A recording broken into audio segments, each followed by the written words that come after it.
The dip contents being the best in the world is seriously underrated. If you're not going to get to number one, you might as well quit now. The best in the world. Acknowledgements being the best in the world is seriously underrated. I feel like giving up.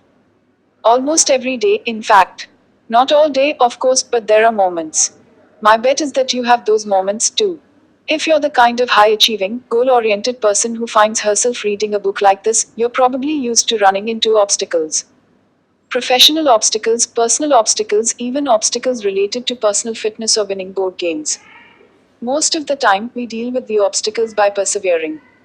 Sometimes we get discouraged and turn to inspirational writing, like stuff from Vince Lombardi: quitters never win and winners never quit. Bad advice. Winners quit all the time. They just quit the right stuff at the right time. Most people quit. They just don't quit successfully. In fact, many professions and many marketplaces profit from quitters. Society assumes you're going to quit. In fact, businesses and organizations count on it. If you learn about the systems that have been put in place that encourage quitting, you'll be more likely to beat them. And once you understand the common sinkhole that trips up so many people, I call it the deep, you'll be one step closer to getting through it. Extraordinary benefits accrue to the tiny minority of people who are able to push just a tiny bit longer than most. Extraordinary benefits also accrue to the tiny majority with the guts to quit early and refocus their efforts on something new. In both cases, it's about being the best in the world. About getting through the hard stuff and coming out on the other side. Quit the wrong stuff. Stick with the right stuff. Have the guts to do one or the other. The best in the world. Hannah Smith is a very lucky woman. She's a law clerk at the Supreme Court. She's the best in the world. Last year, more than 42,000 people graduated from law school in the United States. And 37 of them were awarded Supreme Court clerkships. Those 37 people are essentially guaranteed a job for life after they finish their year with the court. Top law firms routinely pay a signing bonus of $200,000 or more to any clerk they are able to hire. Clerks go on to become partners, judges, and senators. There are two things worth noting here. The first is that Hannah Smith isn't lucky at all. She's smart and focused and incredibly hardworking. And the second thing, that any one of the 42,000 people who graduated from law school last year could have had Hannah's job. Except they didn't. Not because they weren't smart enough or because they came from the wrong family. No, the reason that most of them didn't have a chance is that somewhere along the way they quit.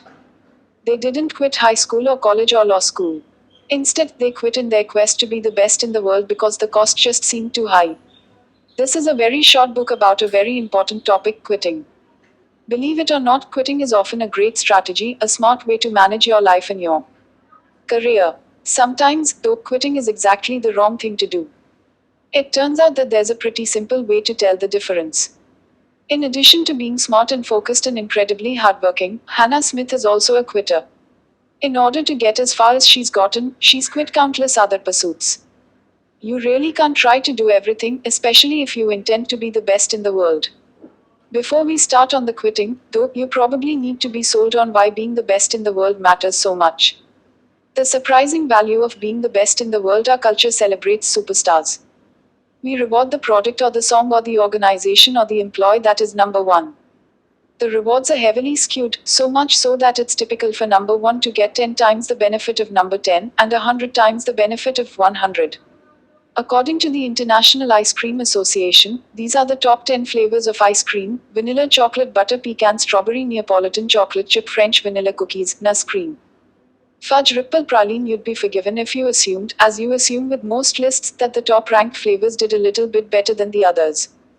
But here's what the distribution really looked like. It's always like this, almost always anyway.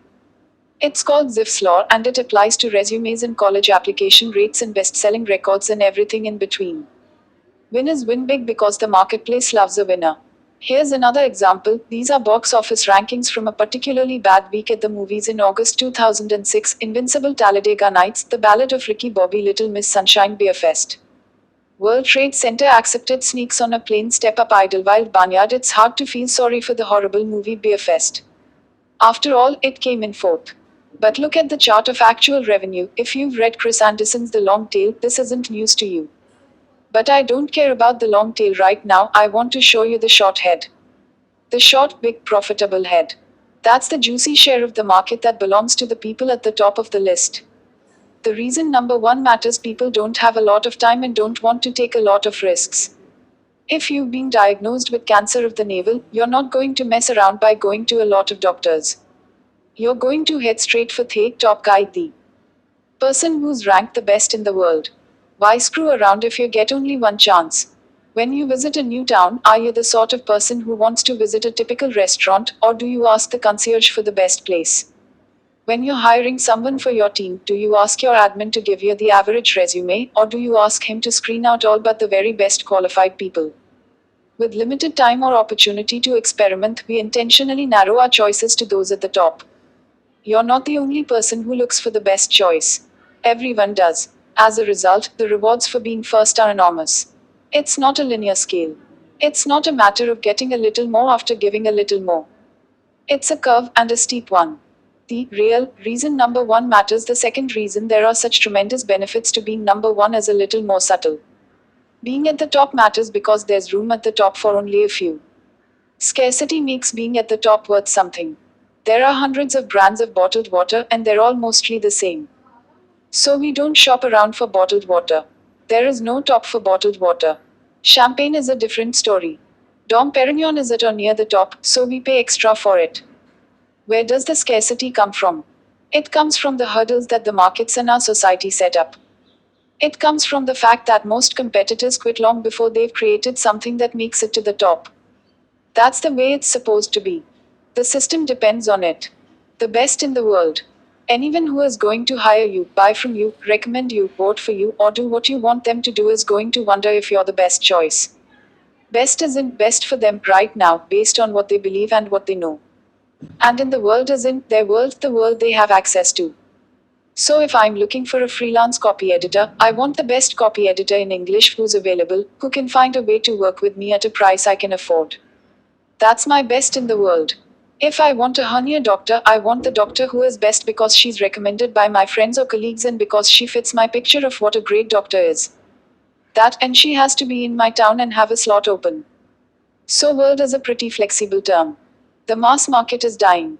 There is no longer one best song or one best kind of coffee. Now there are a million micro markets, but each micro market still has a best. If your micro market is Organic Markets in Tulsa, then that's your world.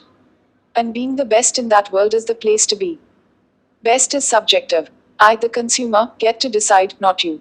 World is selfish. It's my definition, not yours. It's the world I define based on my convenience or my preferences. Be the best in my world and you have me at a premium right now. The world is getting larger because I can now look everywhere when I want to find something or someone.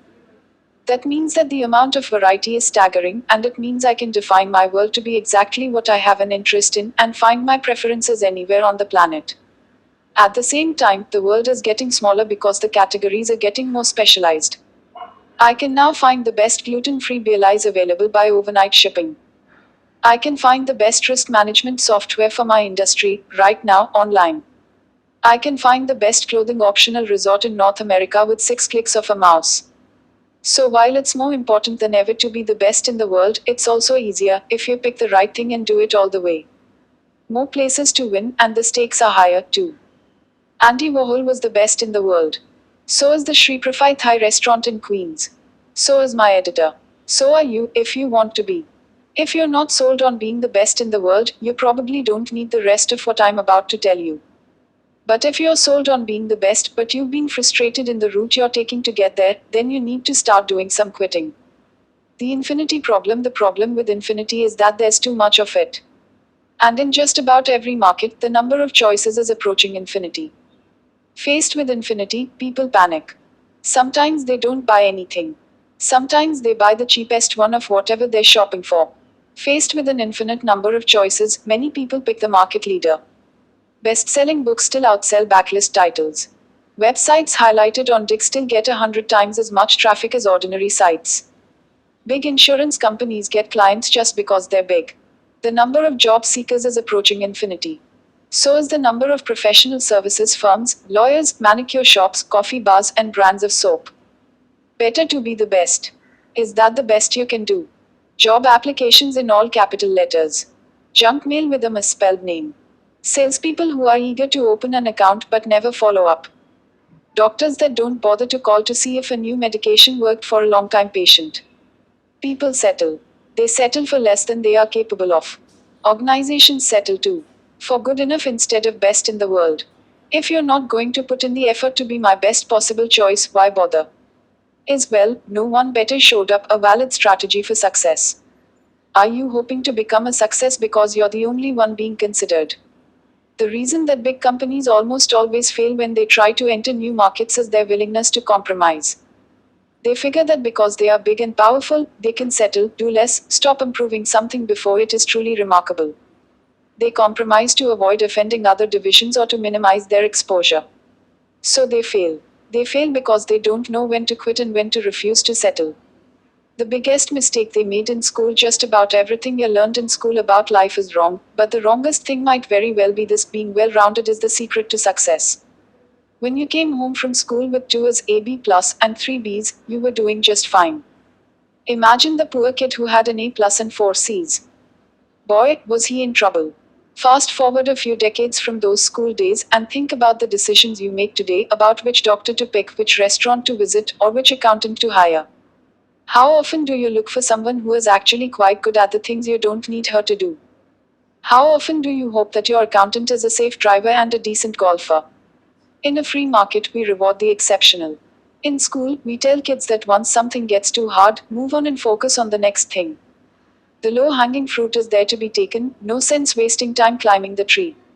From a test taking book, skim through the questions and answer the easiest ones first, skipping ones you don't know immediately. Bad advice. Superstars can't skip the ones they don't know. In fact, the people who are the best in the world specialize at getting really good at the questions they don't know. The people who skip the hard questions are in the majority, but they are not in demand. Many organizations make sure they've dotted all their I's. They have customer service, a receptionist, a convenient location, a brochure, and on, and all of it is mediocre. More often than not, prospects choose someone else, their competition. Those competitors can't perform in some areas, but they're exceptional in the ones that matter. The Magic of Thinking Quit. 20 years ago, I read a book that changed my life. It was called The Magic of Thinking Big. I actually don't remember anything about the book at all. What I do remember is that in one quick moment, it changed the way I thought about success. My hope is that the next page or two might do the same for you. I want to change the way you think about success and quitting. Most people will tell you that you need to persevere, to try harder, put in more hours, get more training, and work hard. Don't quit, they implore. But if all you need to do to succeed is not quit, then why do organizations less motivated than yours succeed? Why do individuals less talented than you win? It involves understanding the architecture of quitting, and believe it or not, it means quitting a lot more than you do now. Strategy quitting is the secret of successful organizations. Reactive quitting and serial quitting are the bane of those that strive and fail to get what they want. And most people do just that. They quit when it's painful and stick when they can't be bothered to quit. There are two curves that define almost any type of situation facing you as you try to accomplish something. A couple of minor curves cover the rest. Understanding the different types of situations that lead you to quit or that should cause you to quit is the first step toward getting what you want. Curve 1: the deep. Almost everything in life worth doing is controlled by the deep. At the beginning, when you first start something, it's fun. You could be taking up golf or acupuncture or piloting a plane or doing chemistry, doesn't matter, it's interesting, and you get plenty of good feedback from the people around you. Over the next few days and weeks, the rapid learning you experience keeps you going. Whatever your new thing is, it's easy to stay engaged in it. And then the deep happens. The deep is the long slog between starting and mastery. A long slog that's actually a shortcut because it gets you where you want to go faster than any other path. The deep is the combination of bureaucracy and busywork you must deal with in order to get certified in scuba diving. The deep is the difference between the easy, beginner technique and the more useful, expert approach in skiing or fashion design. The deep is the long stretch between beginner's luck and real accomplishment. The deep is the set of artificial screens set up to keep people like you out. If you took organic chemistry in college, you've experienced the deep. Academia doesn't want too many unmotivated people to attempt medical school, so they set up a screen. Organic chemistry is the killer class, the screen that separates the doctors from the psychologists.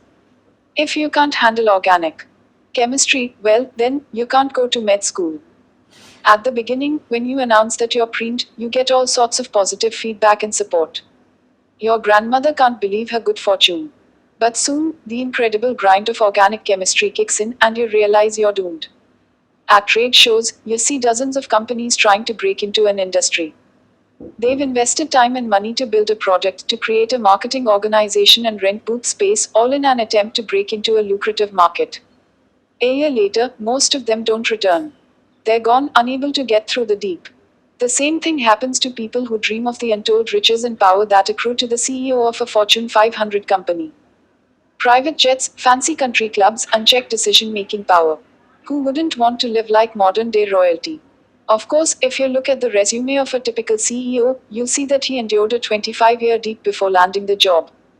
For a quarter of a century, he needed to suck it up, keep his head down, and do what he was told. He needed to hit his numbers, work longer hours than everyone else, and kiss up to his boss of the moment. Day in and day out, year after year. It's easy to be a CEO. What's hard is getting there. There's a huge deep along the way.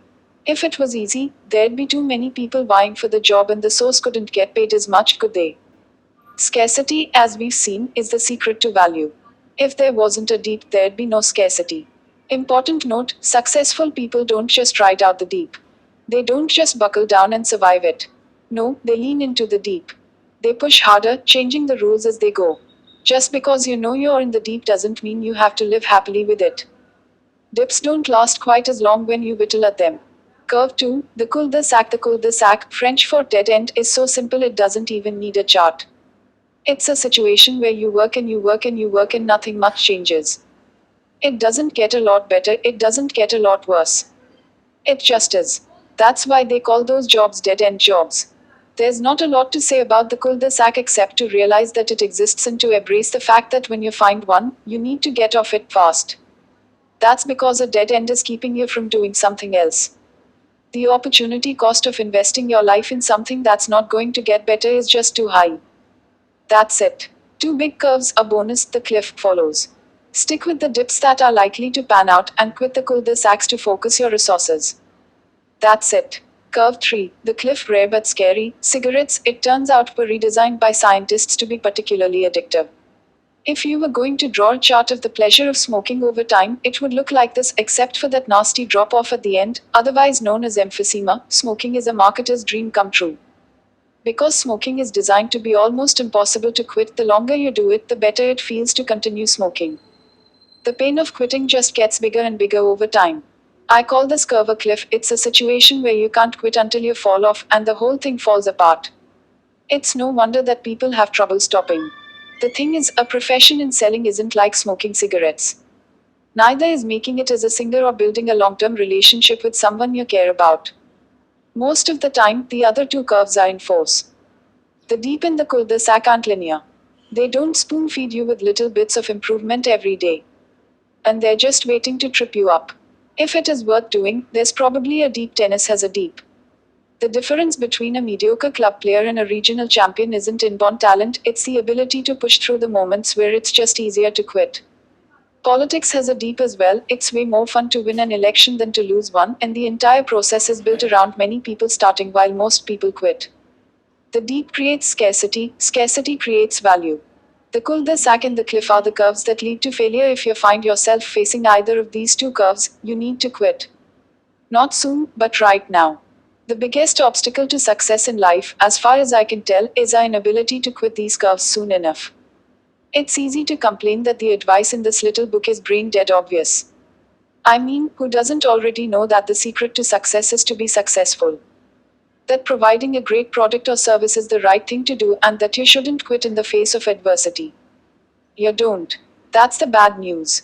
The good news is that your boss and your competitors don't know either. I mean, you know it, but my guess is that you're not doing anything about it. When it comes right down to it, right down to the hard decisions, are you quitting any project that isn't a deep? Or is it just easier not to rock the boat, to hang in there, to avoid the short-term hassle of changing paths? What's the point of sticking it out if you're not going to get the benefits of being the best in the world? Are you overinvesting, really significantly overinvesting time and money so that you have a much greater chance of dominating a market? And if you don't have enough time and money, do you have the guts to pick a different, smaller market to conquer? Once you're doing those things, then you get it. The deep is where success happens if you haven't already realized it. The deep is the secret to your success. The people who set out to make it through the deep, the people who invest the time and the energy and the effort to power through the deep, those are the ones who become the best in the world. They are breaking the system because instead of moving on to the next thing, instead of doing slightly above average and settling for what they've got, they embrace the challenge. For whatever reason, they refuse to abandon the quest and they push through the deep all the way to the next level. Snowboarding is a hip sport. It's fast, exciting, and reasonably priced, and it makes you look very cool. So, why are there so few snowboarders? Because learning the basic skills constitutes a painful deep.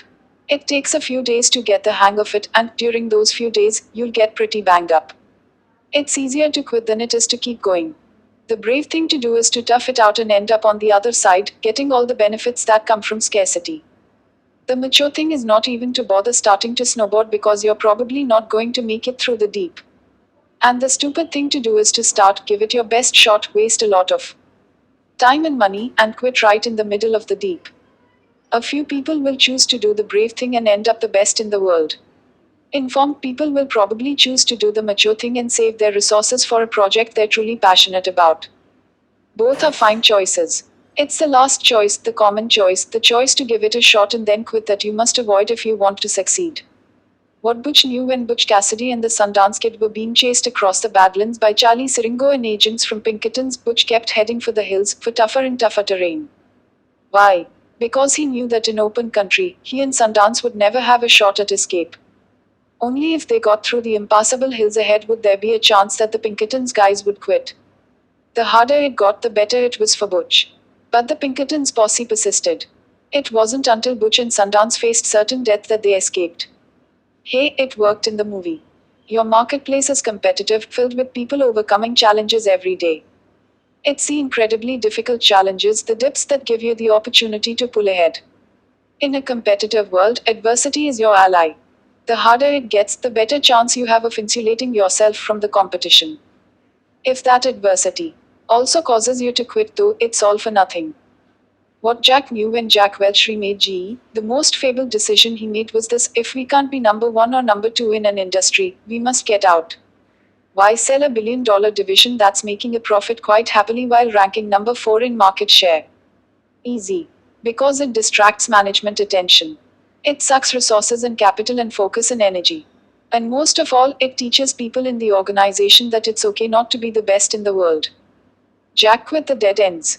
By doing so, he freed resources to get his other businesses through the deep.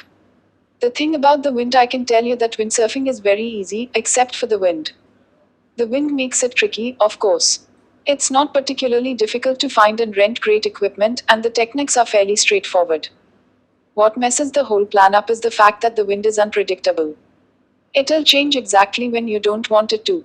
The same thing is true about customer service. It would be a lot easier if it weren't for the customers. In fact, every single function of an organization has a wind problem.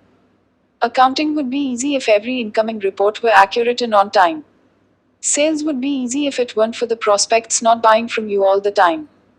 Marketing would be easy if every prospect and customer thought the way you do.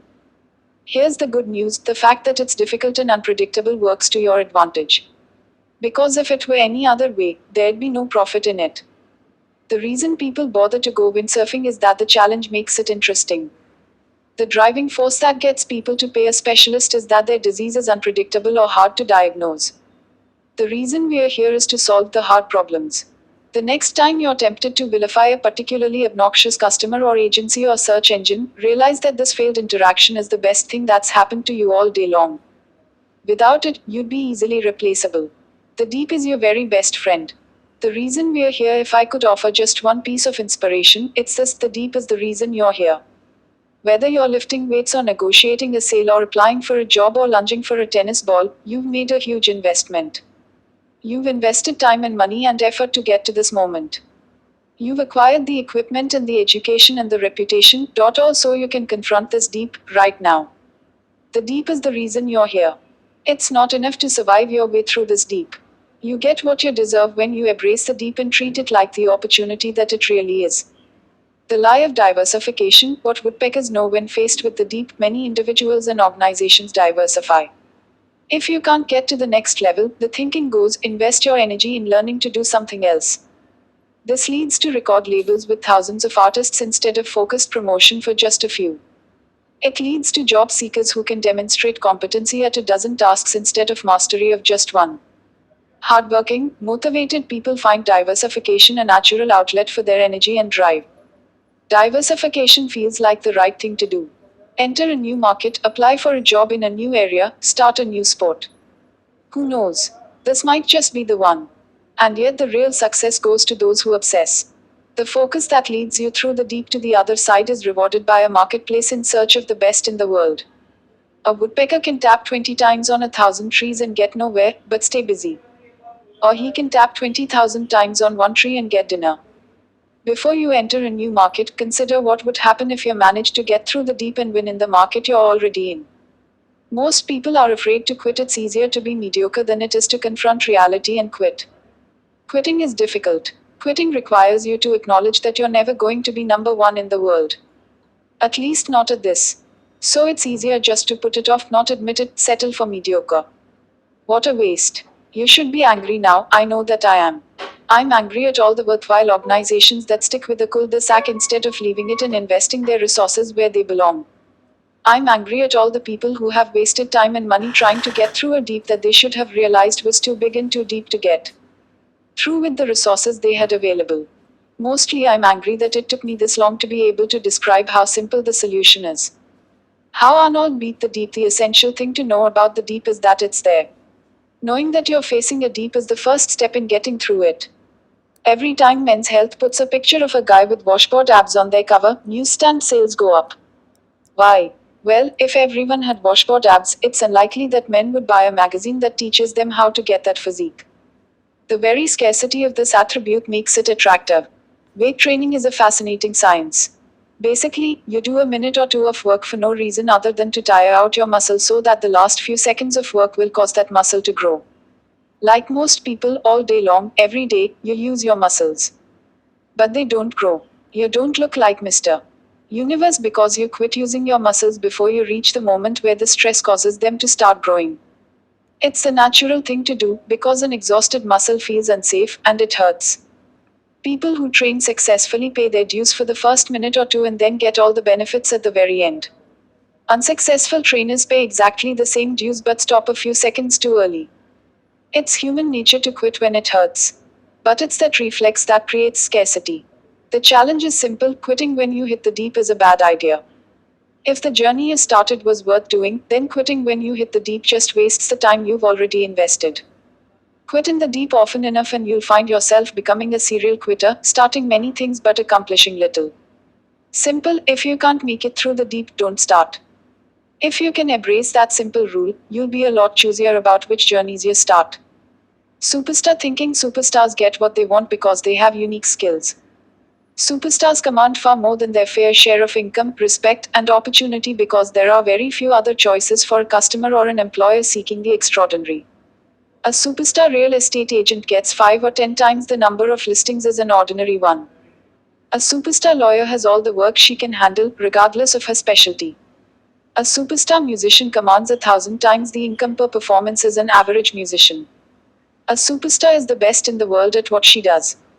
If you want to be a superstar, then you need to find a field with a steep deep, a barrier between those who try and those who succeed. And you've got to get through the deep to the other side. This isn't for everyone. If it would, there'd be no superstars. If you choose this path, it's because you realize that there's a deep, and you believe you can get through it. The deep is actually your greatest ally because it makes the project worthwhile and keeps others from competing with you.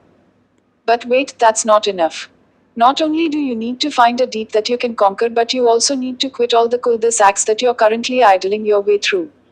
You must quit the projects and investments and endeavors that don't offer you the same opportunity. It's difficult, but it's vitally important. Being better than 98% of the competition used to be fine. In the world of Google, though, it's useless. It's useless because all of your competition is just a click away, whatever it is you do. The only position you can count on now is best in the world. 7 reasons you might fail to become the best in the world. You run out of time and quit. You run out of money and quit. You get scared and quit. You're not serious about it and quit. You lose interest or enthusiasm or settle for being mediocre and quit. You focus on the short term instead of the long and quit when the short term gets too hard. You pick the wrong thing at which to be the best in the world because you don't have the talent. By you, I mean your team, your company, or just plain you, the job seeker, the employee, or the entrepreneur. The important thing to remember about these 7 things is that you can plan for them. You can know before you start whether or not you have the resources and the will to get to the end. Most of the time, if you fail to become the best in the world, it's either because you planned wrong or because you gave up before you reached your goal. Is it possible that you're just not good enough? That you or your team just don't have enough talent to be the best in the world? Sure, it's possible. In fact, if your chosen area is the cello or speed skating, then I might even say it's probable. But in just about every relevant area I can think of, no, it's not likely. You are good enough. The question is, will you take the shortcut you need to get really good at this? Why is the curve with the deep so prevalent? One of the underpinnings of the deep is the pyramid. A pyramid scheme is a scam in which the people at the bottom support the guy at the top. But it's not always a scam. In fact, it happens a lot more than you realize. For example, lots of people sign up for a health club membership. Having a lot of members lets the club keep rates reasonable, but the club itself is small because very few people actually come frequently after they join. That's built into the system. If everyone who joined came, you'd never be able to find an empty bike or to afford a membership. Netflix gives you an unlimited number of DVD rentals a month, postage paid, for $10. How can this be? If you watched a movie the day it came in and sent it right back, you'd get to see at least 6 movies for $10. Of course, the key is that for every person who sees 6, there are plenty of people who lose interest and see 1 movie, or even no movies, a month. These people subsidize the committed members. Sure, Netflix wants you to see a lot of movies, that makes you a loyal customer. But the economics of the entire business would fall apart if it weren't for the uncommitted users who just dabble. For a long time, airlines oversold their flights because they knew they would profit from the no-shows. Politicians fully expect that the lazy and ill-informed won't bother to vote.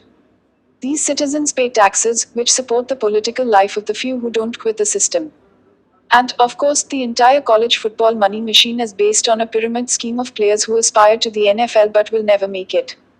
Whatever you do for a living, or for fun, it's probably somehow based on a system that's based on quitting. Quitting creates scarcity, scarcity creates value.